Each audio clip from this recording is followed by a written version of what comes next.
Hello friends, आज हम पढ़ेंगे topic respiratory system in vertebrates, उसका कंपैरेटिव अकाउंट। तो फर्स्ट आज हम लेंगे जो गिल्स रेस्पिरेटरी ऑर्गन है उनका कंपैरेटिव अकाउंट इन वर्टिब्रेट्स। ठीक है, तो अगर आप इस चैनल पे नए हैं तो चैनल को सब्सक्राइब कर लें और नोटिफिकेशन बेल पे क्लिक कर लें ताकि आपको time to time new videos का अपडेट मिलता रहे। ठीक है, तो करते हैं टॉपिक शुरू। गिल्स क्या होते हैं?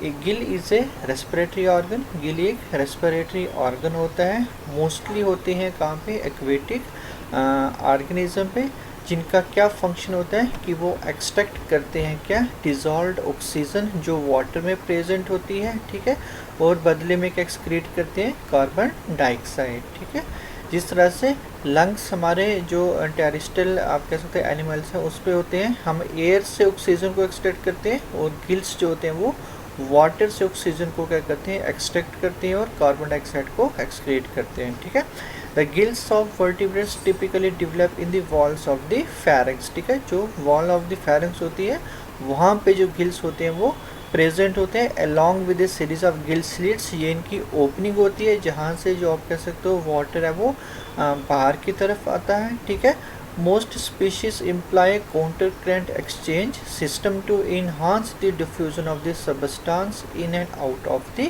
गिल। ठीक है, अब जो मोस्टली गिल हैं वो किस तरह से फंक्शन परफॉर्म करते हैं कि वो डेवलप करते हैं जब वो यूज़ करते हैं किसका? Counter current exchange system. ठीक है, ये वो सिस्टम होता है जिस पे वाटर और जो ब्लड होता है वो आमने सामने आके दोनों ऑपोजिट डायरेक्शन पे फ्लो करते हैं। ठीक है, मान लो कि अगर जो ब्लड है वो अपवर्ड की तरफ मूव करेगा तो जो वाटर होगा वो डाउनवर्ड की तरफ क्या करेगा? मूव करेगा। ठीक है, और जो दोनों की मूवमेंट होगी ये दोनों एक दूसरे के बिल्कुल क्लोज होंगे और दोनों की जो डायरेक्शन होगी मूवमेंट की वो हमेशा क्या होगी?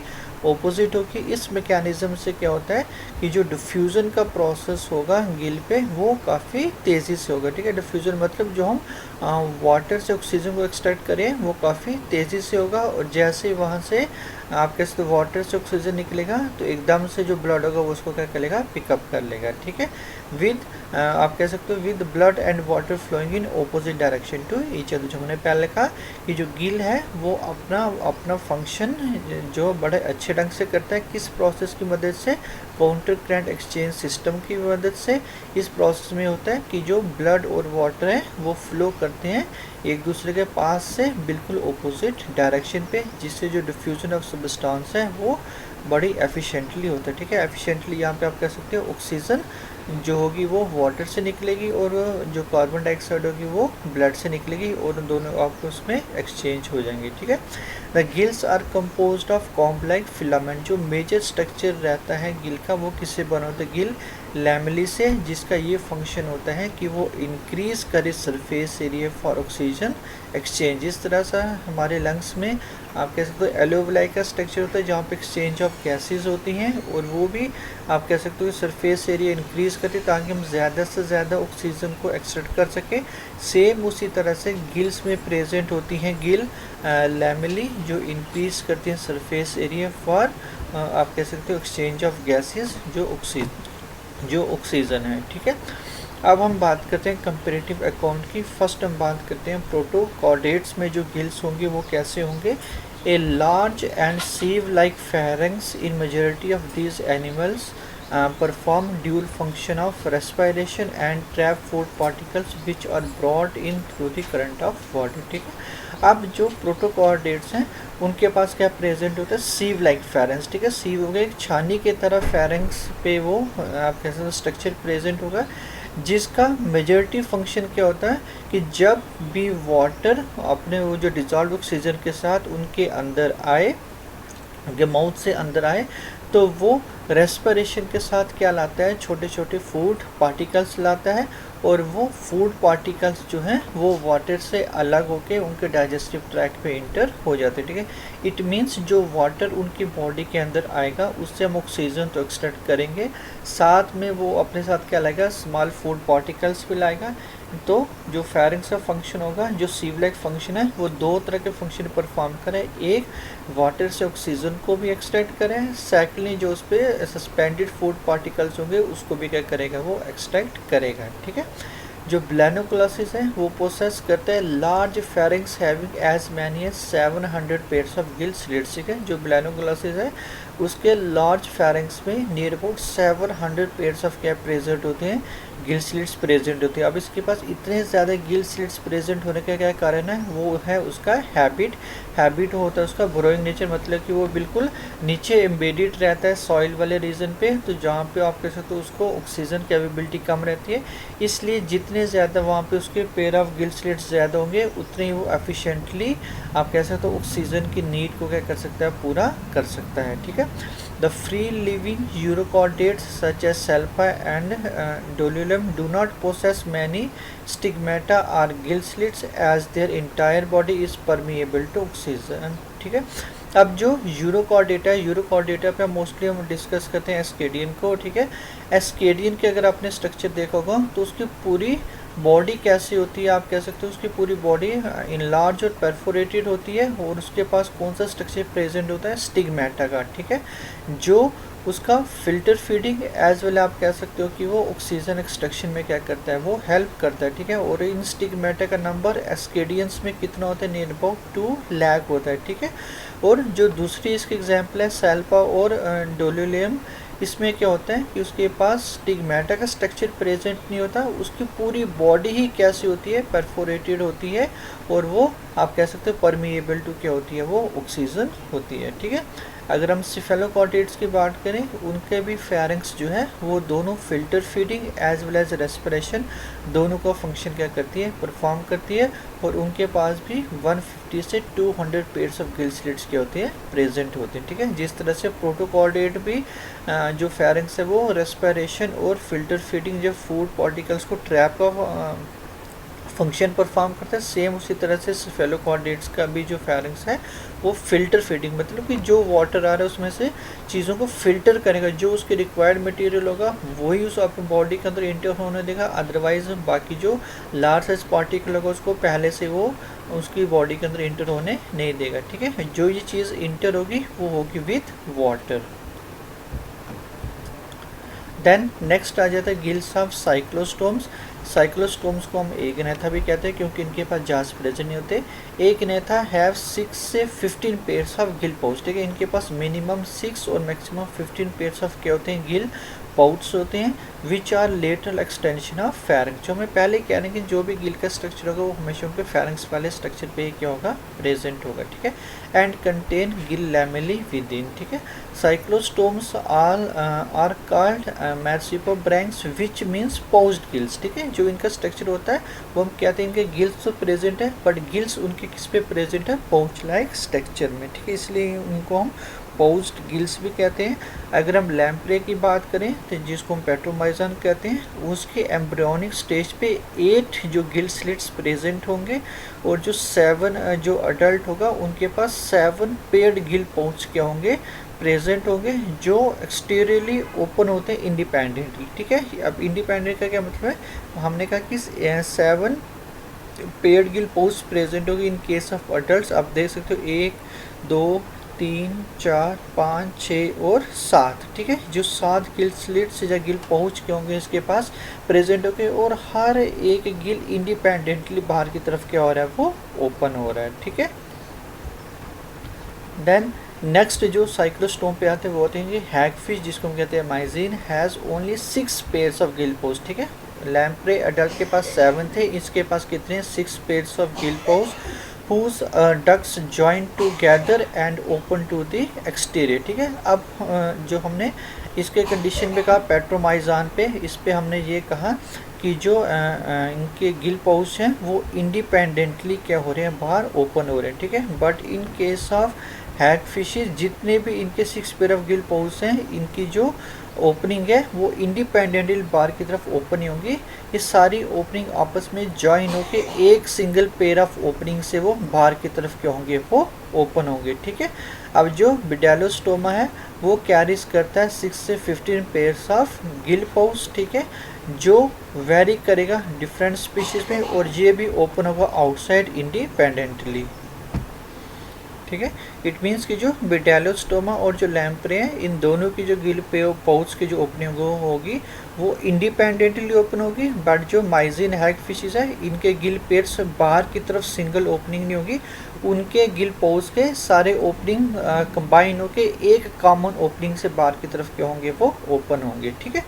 इन Myxine behind the gill pouch there is a single pharyngocutaneous duct, ठीक है, on the left side which is a modified gill pouch which drain excess water that fails to enter the gill pouch, ठीक है। एक तरफ हम कह रहे हैं कि जो भी माइजीन के कंडीशन पे गिल पाउच होंगे वो इंडिपेंडेंटली ओपन नहीं होंगे, वो सारे कंबाइन होकर एक कॉमन ओपनिंग से ओपन होंगे, ठीक है।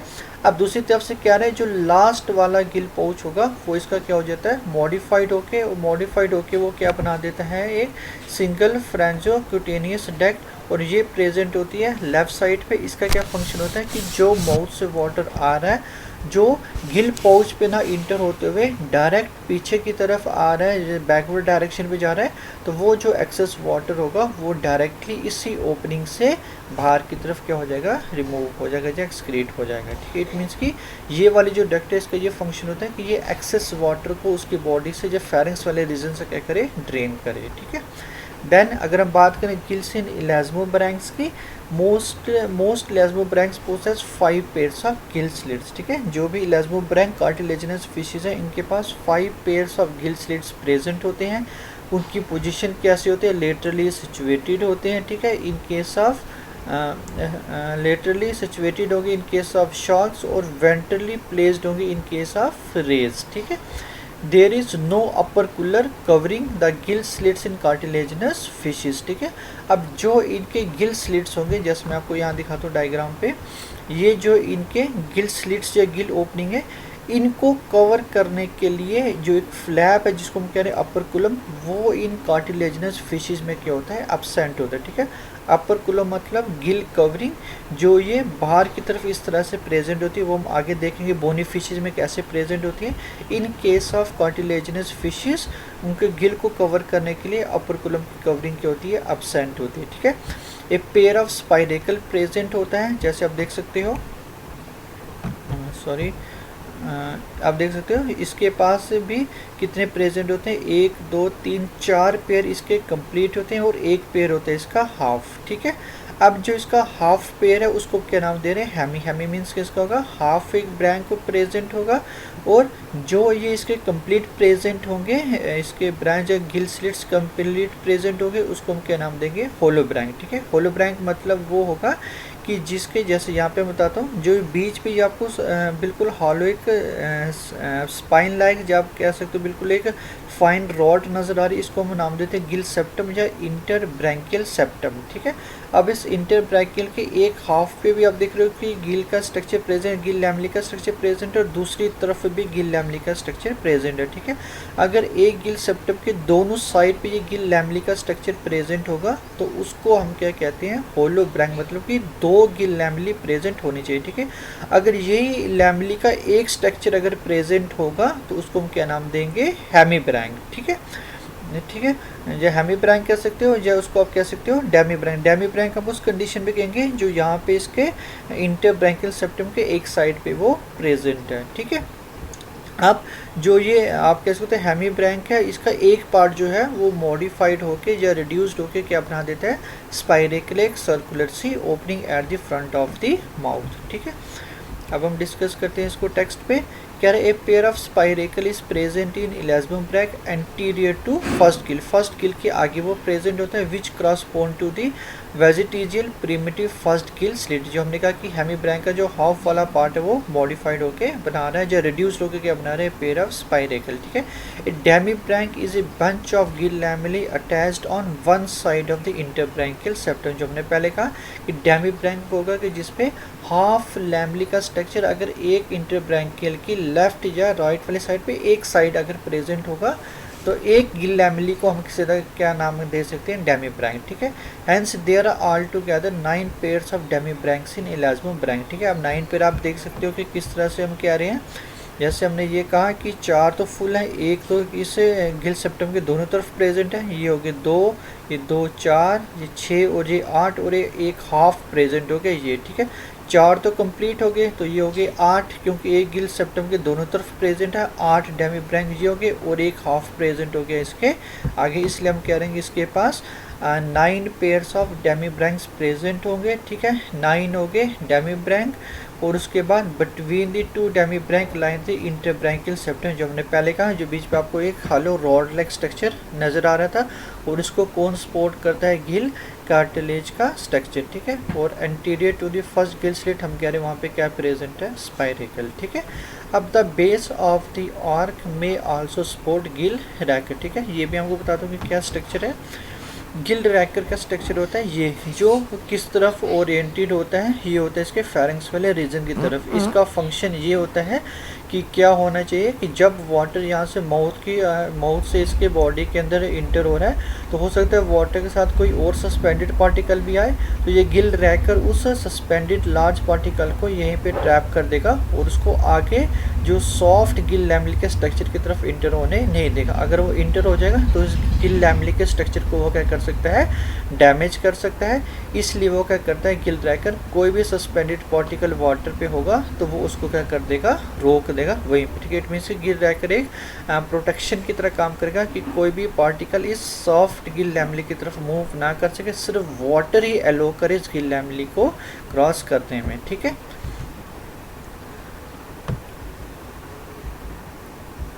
ये हो गया गिल लैमेला का structure. Projection into the phalangeal cavity की तरफ होगा, जो क्या हेल्प करेगा कि लार्ज पीसेस ऑफ डेब्रिस जो है वो इंटर ना कर सके, जिससे किसी भी तरह के डैमेज गिल्स को ना हो। ठीक है, अब कह रहा है in free swimming sharks and dogfishes water generally enters through the mouth. ठीक है, अब जो भी शार्क होंगी या डॉग फिशेज होंगी, जिसको हम स्कोलेडॉन कहते हैं, जो भी वाटर रेस्पिरेशन के लिए आएगा वो हमेशा उनके माउथ से क्या करेगा, इंटर करेगा। ठीक है, देन अब हम बात करते हैं गिल्स ऑफ बोनी फिशेस की। बोनी फिशेस का जो हमने पहले कहा था कि शार्क्स के कंडीशन पे या कार्टिलेजिनस फिशेस के कंडीशन पे उनके गिल को कवर करने के लिए कोई बाहर की तरफ ओपनिंग या कवरिंग नहीं होती, जिसको मैंने क्या नाम दिया, operculum. But in case of bony fishes gills को कवर करने के लिए उसके बाहर प्रेजेंट होती है एक कवरिंग, जिसको हम क्या नाम दे रहे हैं, अपर कुलम। ठीक है, और वो ये कह रहे हैं कि gills are covered with an operculum. ठीक है, देयर इज़ नो स्पाइरेकल, इनके पास कोई स्पाइरेकल की ओपनिंग प्रेजेंट नहीं होगी। और यहाँ पे गिल्स पेयर का जो नंबर का पाउच होगा वो कितना होगा, 4। ठीक है, वहाँ पे भी 4 था बट एक हाफ प्रेजेंट था, बट इनके पास 4 कंप्लीट प्रेजेंट हो गए, कोई यहाँ पे हाफ हेमीब्रैंक का स्ट्रक्चर प्रेजेंट नहीं होगा। ठीक है, then teleost always breathe with their mouth open and eject expiratory water by opening operculum. ठीक है, वाटर तो इनके माउथ से एंटर होगा, बट वही जो वाटर गैसेस को एक्सचेंज करने के बाद इस अपर कुलम ओपनिंग से बाहर की तरफ क्या हो जाएगा, रिमूव हो जाएगा। ठीक है, अब मेजर डिफरेंस की अगर बात करो तो यही आप कह सकते हो, जो कार्टिलेजिनस फिशेस हैं उनके गिल्स के को कवर करने के लिए अपर कुलम की कवरिंग प्रेजेंट नहीं होगी, बट कार्टिलेजिनस फिशेस पे अपर कुलम की कवरिंग नहीं होगी, बट बोनी फिशेस पे कवरिंग प्रेजेंट होगी। ठीक है, एक डिफरेंस ये हो जाएगा। दूसरा, इनके पास 4 complete pair of gills present होते हैं और कार्टिलेजिनस फिशेस के पास 4 कंप्लीट हो गए, एक हाफ प्रेजेंट होगा। बोनी फिशेस के पास स्पाइरेकल का स्ट्रक्चर प्रेजेंट नहीं होगा, कार्टिलेजिनस फिशेस के पास स्पाइरेकल का स्ट्रक्चर क्या होगा, प्रेजेंट होगा। ठीक है, देन लास्ट में आ जाता है ये एक्सटर्नल गिल्स। अब कुछ ऐसे आप कह सकते हैं एनिमल्स होंगे, एक्वेटिक भी एज वेल एज आप कह सकते हो टेरेस्ट्रियल भी कंडीशन पे भी रह सकते हैं, जो थोड़ी देर आ सकते हैं टेरेस्ट्रियल कंडीशन पे, उनके पास एक्सटर्नल गिल प्रेजेंट होंगे। ठीक है, ये क्या एक्सटर्नल गिल, ये क्या external Gill develop from the outer wall of pharynx. ठीक है, जैसे आप देख सकते हो कि ये बॉडी से इनके बाहर की तरफ एक्सटर्नल फेदर लाइक स्ट्रक्चर आपको ये नजर आएंगे। ठीक है, ये किस में प्रेजेंट हो सकते हैं, लार्वल लैम्प्रे हो गया, फ्यू लार्वल फिशेज हो गया, पॉलीपटेरस, लंग फिशेज, सम लार्वल टिलियोस्ट, और कुछ अडल्ट्स ऑफ एम्फीबियंस पे भी ये क्या होते हैं, ये एक्सटर्नल गिल्स के होते हैं, प्रेजेंट होते हैं। ठीक है, अगर हम बात करें किसकी, बोनी फिशेस की, उनके पास single pair of larval gill present होगा polypterus which has a long axis carrying gill lamellae, ठीक है। जो अफ्रीकन और साउथ अमेरिकन लंग फिशेस हैं उनके पास 4 पेयर्स ऑफ क्या होंगे, एक्सटर्नल गिल क्या होंगे, प्रेजेंट होंगे, ठीक है। इसी तरह से जो एम्फीबियंस के सम लार्वल फॉर्म हैं या उनके जो कुछ अडल्ट्स हैं जैसे यूरोडिल्स के, वो पोसेस करते हैं एक्सटर्नल गिल्स, जो सिंपली माना जाता है कि वो क्या है, फोल्ड ऑफ स्किन। और कहाँ पे वो प्रेजेंट होते हैं, on the 3rd, 4th and 5th branchial arcs पे। और उसको सपोर्ट करने के लिए ये आप कह सकते हो वीकली स्केलेटल सिस्टम क्या होता है, इन्वॉल्व होता है, ठीक है। देन प्रेनी ब्रैंक एम्फीबियंस जो हैं जिसकी एग्जांपल आ जाती है नेक्टोरस एंड प्रोटियस, उनके पास भी ये एक्सटर्नल गिल का स्ट्रक्चर होता है। बट ये एक्सटर्नल गिल का स्ट्रक्चर थ्रू आउट लाइफ उनके पास क्या रहेगा, प्रेजेंट रहेगा, अलॉन्ग विद 2 और 3 पेयर्स ऑफ गिल स्लिट्स। उनके बाद गिल्स तो प्रेजेंट होंगे, गिल स्लिट्स भी होंगे, बट गिल स्लिट्स उनके कैसे होंगे, फंक्शनलेस होंगे। फंक्शनलेस का मतलब कि कोई भी वाटर की मूवमेंट वहाँ से नहीं होगी। इंस्टेड क्या होगा, जो उनके गिल्स के बाहर वाले स्ट्रक्चर हैं वो वाटर में वेव्ड करेंगे, जिससे वो कुछ रोल प्ले कर सकते हैं किसके लिए, रेस्पिरेशन के प्रोसेस पे, ठीक है। इट मीन्स कि वाटर उनके माउथ से एंटर होकर गिल स्लिट से बाहर नहीं आएगा, क्योंकि गिल स्लिट्स उनके आप कह सकते फंक्शनलेस है। डायरेक्टली जो गिल्स का जो एक्सटर्नल गिल है वो वाटर में वेव करके क्या करेंगे, वहाँ से रेस्पिरेशन के प्रोसेस को परफॉर्म करेंगे, ठीक है। तो ये था आज का हमारा topic, comparative account of gills in vertebrates, जो आप कह सकते हो कि रेस्पिरेटरी सिस्टम का आज हमने कंपेरेटिव अकाउंट डिस्कस किया इन केस ऑफ वर्टिब्रेट्स, ठीक है। आई होप आपको ये अच्छे से समझ आएगा, ठीक है। प्लीज़ इस वीडियो को लाइक करें, शेयर करें, कमेंट करना ना भूलें और चैनल को सब्सक्राइब करना ना भूलें। Thank you.